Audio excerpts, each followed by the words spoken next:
ناحیه دیر لوکسر به قضا آمدیه و لسال 1979 به فرمی بویه ناحیه دنها ده هجمار اکنجی می نزیکی 13,000 کسایه و روز بروز برفزه دبونه و دچید لیتانو که بشکش جادین و نافخو آخه و نهاتین غیر کرن و کتاخه سردشتک و حولاتی انوی گلای اوی چند دکن بومای نزیکی 2 ساله دناف توز و تق نوان جادادا دجین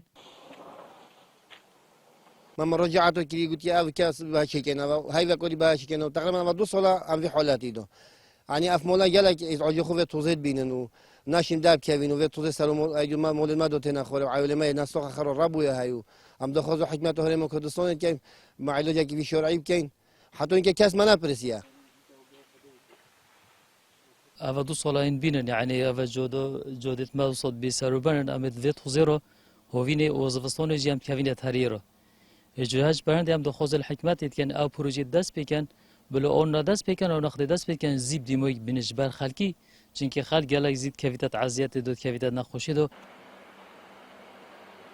سروکی باشروانی دیر لوکجی دی بجید بلیندر وانجادا سوز دایما کدوان روجادا او جادا دهینا غیر کرن سوارت جاده ناخوی نوین حالاتی گازناجت کن ما پیوندی گل مقاولی پروژه هیا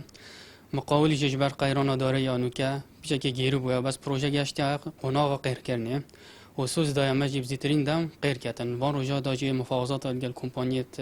غیر کرنه تیاتن ان شاء الله دب زیترین دم چاره سر بیتن آباد پروژه وانجادا بسر بودجه شپیدانا هرم یا سال 2013 به کجم نزیکی 705 میلیون دینارایه بدرجه 1 کیلومتر و 707 مترایه لیتان و که نهاتین غیر کرن لو ماجی پرانی وانجادا به براج لای حالاتیان هاتین گرتن جبرتوزا تورنبیلا و دخوازن بزیترین دم چاره اک لجادا وان بهت اکرن دا کوجتوز و تقنی خلاص ببن نیاتو رماری این آرتی ناحیه دیرلوک